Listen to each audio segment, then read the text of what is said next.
दुर्गा नदी के किनारे बसा एक गांव फूलपुर।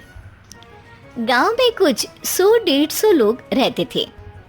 अंजलि, जो कि पास ही के जिले में रहती थी और 12वीं पास कर चुकी थी, उसके पिताजी ने बेटी को जल्दी विदा करने के लिए उसकी शादी फूलपुर गांव के मुकेश से करवा दी थी।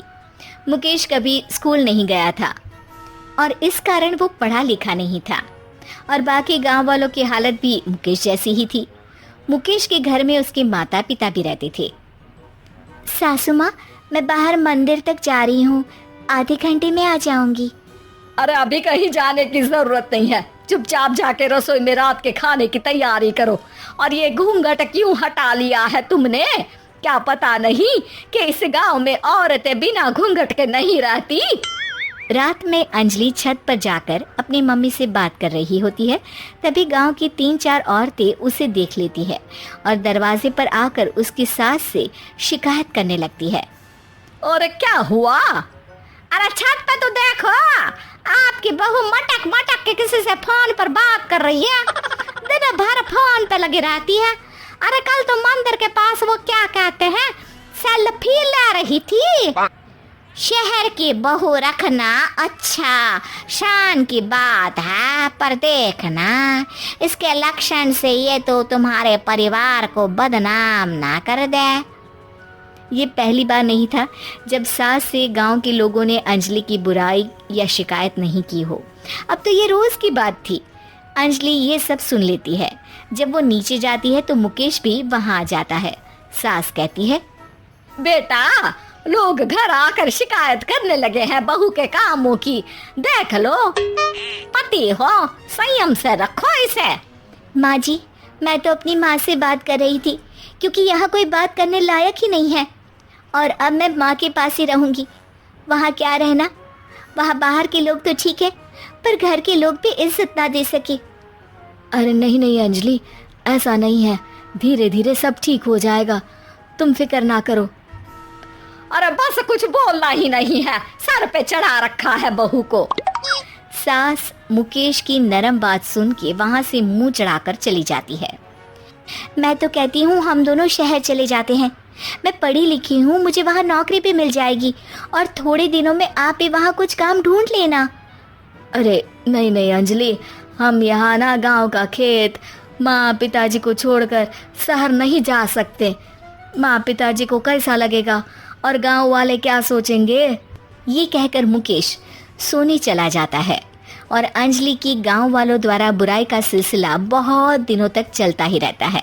लेकिन अंजलि गुस्सा ना दिखाते हुए समझदारी से काम लेती है। बारिश का मौसम चालू हो जाता है। जोरदार बारिश से पूरे गांव में हाहाकार मच जाता है। दुर्गा नदी में बाढ़ आ जाती है और बाढ़ का पानी पूरे गांव की फसल तबाह कर देता है। फसल की ये हालत देखकर गांव वाले निराश हो जाते हैं और बात तो यहाँ तक पहुँच जाती है कि कुछ लोग तो अंजलि को इस सब का दोषी ठहरा देते हैं। अरे पूरी फसल तबाह हो गई, पता नहीं किसकी नजर लग गई है। अरे जब से चौधरी परिवार में ये शहर की बहू आई है ना, तब से ही गांव की शांति चली गई है। इसके कर्म कांड से माँ दुर्गा नदी भी खुश नहीं है। ये सब सुनकर बेचारी अंजलि रोते हुए अपने घर चली जाती है। कुछ दिन बाद सभी गांव वाले अपनी फसल का मुआवजा लेकर अपने अपने घर आते हैं। मुकेश भी 1500 लेकर आता है। अंजलि को जब पासबुक दिखाता है तो अंजलि हैरान हो जाती है। अरे, ये पासबुक में तो उन्होंने 4000 की एंट्री करी है और आपको सिर्फ 1500 दिए। सच में? अरे वो सरकारी अफसर आपको बेवकूफ़ बना रहे हैं। सरकार की तरफ से हमें 4000 मिले हैं, लेकिन बाकी का सारा पैसा खुद ही खा रहे हैं। आप लोग के अनपढ़ होने का फ़ायदा उठा रहे हैं। ये सब सुनकर मुकेश परेशान हो जाता है, लेकिन अंजलि उसे हिम्मत से काम लेने को कहती है और सुबह होते ही मुकेश को पंचायत कार्यालय ले जाती है और साथ में गांव के और लोगों को भी। आप सरकारी बाबू क्या गांव के लोगों को बेवकूफ़ समझते हैं? आपको क्या लगता है ये पढ़े लिखे नहीं है तो आप कुछ भी मनमानी करेंगे? ये बेचारे दिन रात इतनी मेहनत करते हैं, ये हमारे अन्नदाता हैं और आप इनके साथ ऐसा धोखा करते हैं। अरे क्या बके जा रही है ये लड़की, किस धोखे की बात कर रही है? अपने कांड करके नदी माँ को नाराज करके हमारा नुकसान करके इसे चैन नहीं मिला क्या? सरपंच जी, इन सरकारी बाबू ने मुझे बेवकूफ़ बनाया है और मेरे हिस्से के पैसे खुद चट कर गए। बस ये सुनते ही सरपंच वहां से दुम दबाकर भाग जाता है। पता चलता है कि जनपद अधिकारियों ने गांव के सरपंच के साथ मिलकर सबके साथ धोखा किया है।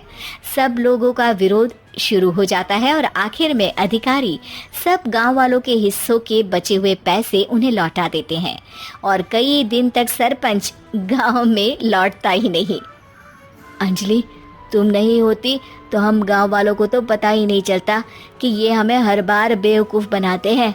हाँ हाँ अंजलि बेटी, हमें माफ कर दो। हम सब तुम्हें बुरा भला कहते रहे, लेकिन तुमने ही आज हमें बेवकूफ़ बनाने से बचाया है। हमें तुम पर गर्व है बेटी। अब समझ आया कि सरपंच तुमसे नहीं, तुम्हारे पढ़े लिखे होने से नफरत करता था। क्यों ना इस बार हम अंजलि को ही सरपंच पद के लिए चुन ले? क्या कहते हो गांव वालों? पढ़ी लिखी सरपंच। बस पूरा गांव अंजलि के लिए ताली बजाता है और अंजलि की सास उसे खुशी से गले लगा लेती है।